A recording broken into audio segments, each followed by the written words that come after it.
Continuamos en esta edición estelar de Noticias 36. Como lo comentábamos antes de la pausa, nos acompaña en el set de entrevistas el señor Robran Díaz. Él es el asesor regional de ciencias del Ministerio de Educación Pública para la región Liberia. Y lo hemos invitado para conversar sobre los programas de afectividad y sexualidad que el Ministerio de Educación Pública ha dispuesto iniciar en este curso lectivo 2018 en las instituciones públicas del país. Bueno, agradecerle el espacio y la visita que nos hace el día de hoy. Tal vez empezamos contándole a la gente qué es un programa, por qué no decirles guías, qué es lo que ha insistido el Ministerio y qué son los programas de afectividad y sexualidad. Bueno, muchas gracias por la invitación y permitir que se puedan aclarar algunas dudas relacionadas con este tema. En primer lugar, la diferencia entre una guía sexual y un programa de estudio va en el sentido de que la guía es un instrumento o es un documento que permite explicar paso a paso el proceso de algo. En este caso, pues la parte de diferentes situaciones a nivel de la afectividad y sexualidad. En el caso del programa de estudio es el análisis de temas curriculares y que fueron aprobados desde el Consejo Superior de Educación. En cambio, las guías sexuales son un proceso más científico para diferentes aspectos que tienen que ver con enfermedades de transmisión sexual, por ejemplo, ¿verdad? En el caso de los programas de estudio, son contenidos que se abordan desde otro aspecto y desde otra metodología. ¿Cuáles ciclos escolares, grados, niveles son los que se verán sujetos a que se les impartan los programas de sexualidad y afectividad? Desde el 2012 se han venido implementando estos procesos y únicamente por los estudios que arrojó los datos estadísticos que presentó en su momento la Caja Costarricense, que el factor vulnerable se daba en adolescentes de 12 a 15 años, entonces se decidió implementar una unidad temática dentro de la asignatura de ciencias de tercer ciclo, es decir, los chicos de séptimo, octavo y noveno año iniciaron desde el 2012 con la implementación de este programa. En esta administración, la señora ministra, doña Sonia, se preocupó por ampliar este proceso a 10º año. Hay que aclarar que en primero y segundo ciclo, es decir, primaria ni preescolar, hay ni guías sexuales ni programa de estudio de afectividad y sexualidad. Entonces, las escuelas que hoy los papás, escuelas nos referimos a primaria.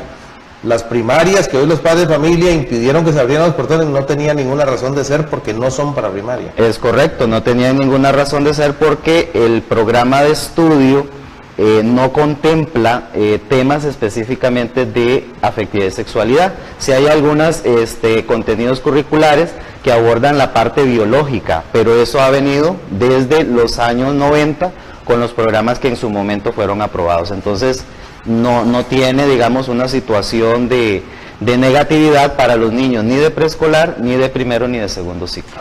Estamos hablando con el señor Robran Díaz, asesor regional de ciencias, sobre programas de afectividad y sexualidad.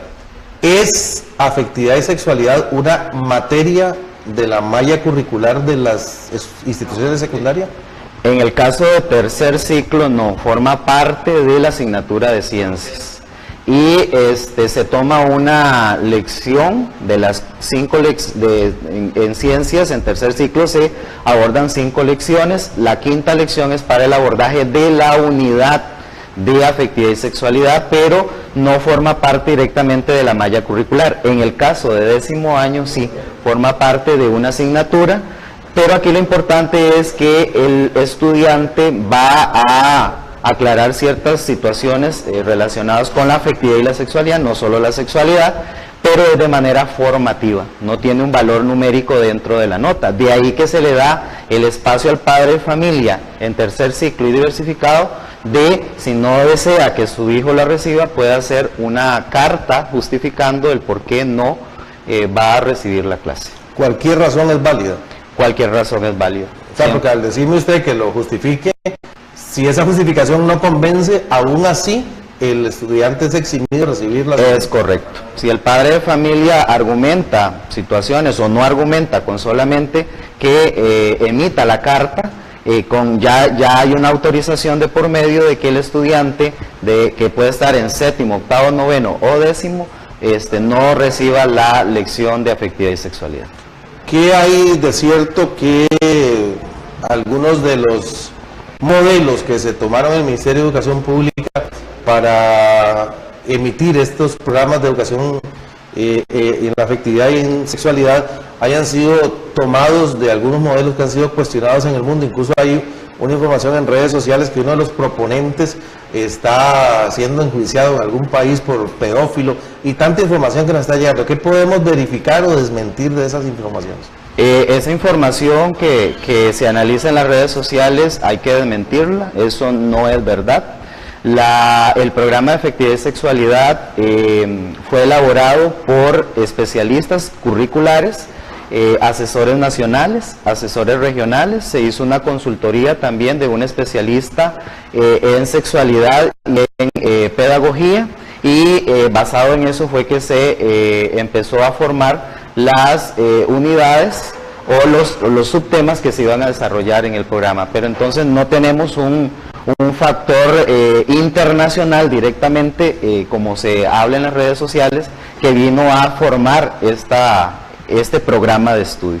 Usted, como profesor de ciencias, ¿qué temas se verían, por ejemplo, en un séptimo año, para que el padre de familia tenga una idea de lo que le van a hablar, los temas que se van a desarrollar con los muchachos de séptimo, por ejemplo? ¿De qué se habla en séptimo en esta, parte de la asignatura de ciencias que se va a ofrecer como sexualidad y afectividad? Dentro de algunos, porque ahora no los podemos llamar contenidos, el enfoque metodológico cambió y por lo tanto la palabra contenido va pasando y se estipulan saberes. Dentro de los saberes que el estudiante va a ir desarrollando, en el caso de séptimo año, por ejemplo, son situaciones que tienen que ver con la adolescencia, que son temas que se abordaban en el programa antiguo por objetivos, es decir, los cambios de madurez sexual que el chico va teniendo a nivel biológico, a nivel físico, a nivel emocional.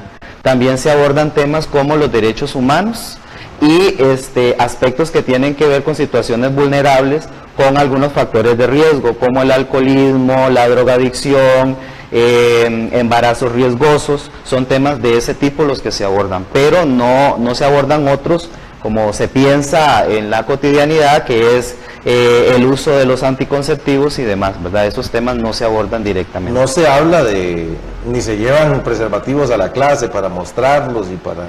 Dentro de la parte de ciencias de tercer ciclo no se abordan esos temas, ¿verdad?, en específico.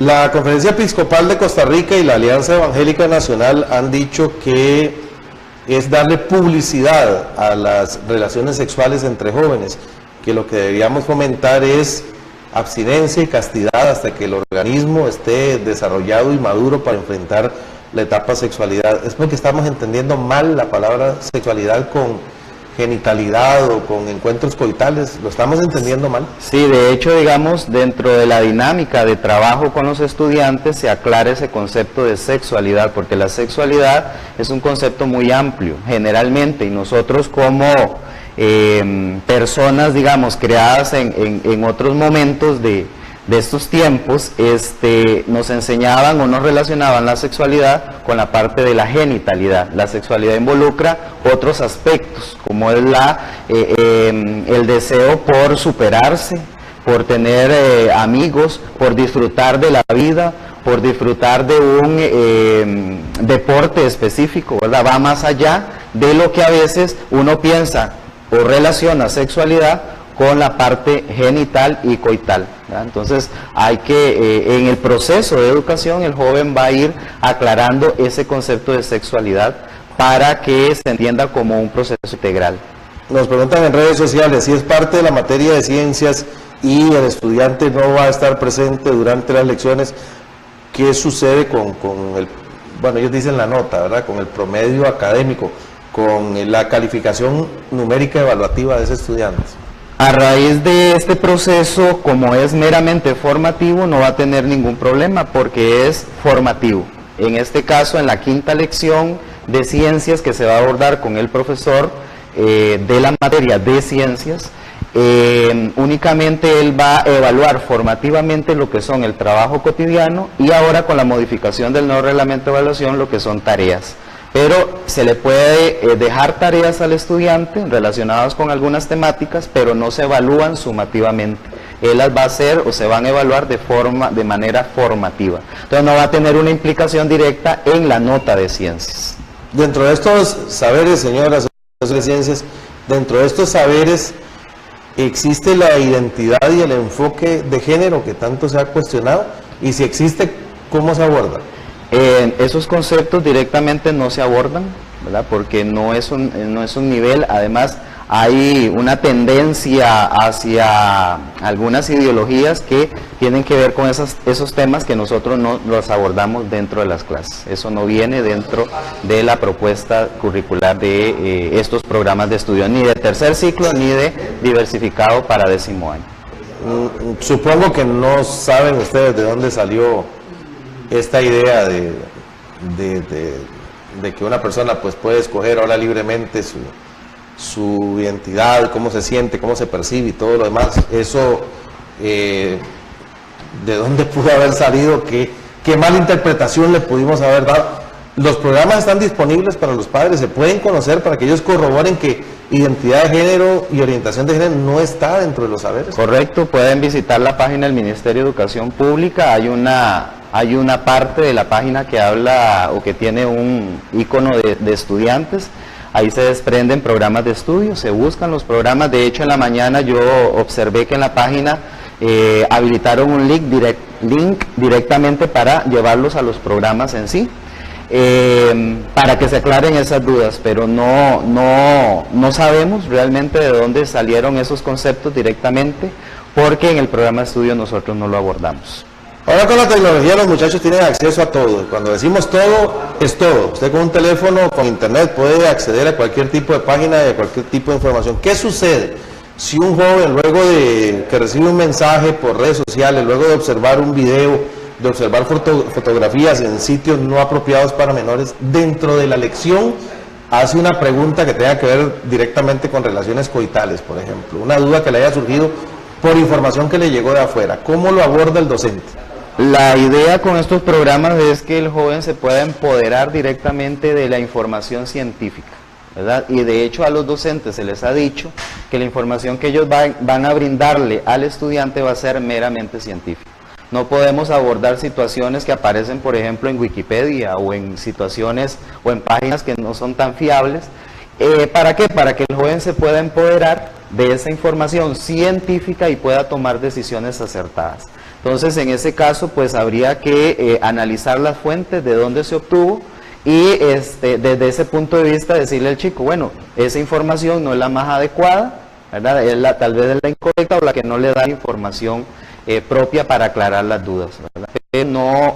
Aquí no se manejan situaciones hipotéticas, todo es meramente científico. La señora ministra hizo un llamado a los padres de familia que tuvieran dudas para que fueran a las instituciones de secundaria y buscaran a los directores, para que los directores le explicaran cómo se van a abordar los programas. ¿Ya están los directores preparados para dar estas respuestas? ¿Ha habido un proceso de divulgación, capacitación hacia los directores? Hay una disposición ministerial en la cual especifica que los directores de los centros educativos de secundaria puedan atender las inquietudes, tal vez ellos directamente no por su función administrativa que tienen, pero pueden recurrir a los profesores de ciencias que están capacitados en ese sentido, apoyados por ellos pueden aclarar las dudas. De hecho, el documento de los lineamientos MEP hablan que se debe brindar en estas 2 primeras semanas del curso lectivo procesos de capacitación para inclusive el mismo personal, a los estudiantes de información y al padre de familia que necesita aclarar dudas sobre eso. Es la decisión del padre de familia definitiva. Por ejemplo, yo puedo pedir que mi hijo no reciba estos saberes y luego me entero por un vecino que es algo provechoso, ¿puedo revertir la decisión? O al contrario, permitir que lo reciba y si hay algo que no me gusta, a partir de cierto momento pedir que se retire. Al ser una materia formativa, permite esa situación. Nada más que hay que verificar, digamos, los lapsos de tiempo. Eso se podría dar a nivel de trimestre. Al final, qué sé yo, si en el primer trimestre el estudiante no pudo entrar porque el padre de familia hizo la carta que no permitía eso, pero después de esos 3 meses él se dedicó a informarse sobre el programa de estudio y vio que realmente los temas que se abordaban ahí más bien eran importantes para la educación de su hijo, cuando finalice el trimestre él puede de nuevo hacer una carta en donde especifica que ahora sí va a autorizar al estudiante para que ingrese a partir del segundo trimestre en ese caso. Al no recibirlo tiene que salir del aula. ¿A qué se dedica ese estudiante cuando es retirado del grupo? Hay que dejar eso muy claro y que el padre de familia lo tenga en cuenta. El docente de ciencias no puede estar dando la clase con el grupo de estudiantes que sí quieren recibir la información y estar pendiente también del otro estudiante. Dentro de la disposición ministerial habla de que el administrador, en este caso el director, debe disponer lugares apropiados, ejemplo puede ser la biblioteca de la institución, para que el estudiante vaya a ese lugar y pueda estudiar, repasar o incluso hacer alguna tarea que tiene que ver con otras materias. Pero el docente de ciencias no puede no puede recibir ese estudiante, no lo puede tener dentro del aula. ¿Por qué? Porque él puede escuchar alguna información que luego se la puede ir a decir al padre y entonces se va a ver involucrado en un tipo de situaciones. Entonces hay que aclarar esto, que el director es el que define el espacio correspondiente, que generalmente pues son las zonas de estudio que tiene la institución para que este estudiante pues no se atrase y pueda aprovechar el tiempo libre que va a tener, que son 45 minutos. Bueno, finalmente, señor asesor, porque el tiempo ya nos ganó, ¿qué consejo desde el punto de vista formativo pedagógico podríamos darle a los padres que hoy iniciaron el curso lectivo junto con sus hijos de 7º a 10º año con respecto a la educación que van a recibir a través de los programas de afectividad y sexualidad? Bueno, primero pues aclarar que en primero y segundo ciclo, o sea en primaria, no existen ni guías ni programas, ¿verdad? Eso que hay que dejarlo muy claro para que el padre de familia de primaria esté muy tranquilo. Y con los de secundaria hay que recordar que aunque algunos, inclusive yo he escuchado a algunos padres decir, bueno, yo voy a educarlo, a veces nosotros no tenemos esas herramientas adecuadas y por esa razón es que se recurre a un especialista, en este caso pues a un docente, que sí va a tener herramientas científicas acertadas para poder explicar temas que tienen que ver con la afectividad y la sexualidad integral, porque eso es lo que se busca, que el chico tenga una educación integral en los diferentes ámbitos. Bueno, el tiempo nos ha ganado. Muchísimas gracias al señor Robran Díaz, asesor regional de ciencias del Ministerio de Educación Pública. Hablábamos sobre los programas de afectividad y sexualidad del Ministerio de Educación Pública. Vamos a hacer una pausa y ya volvemos con más noticias.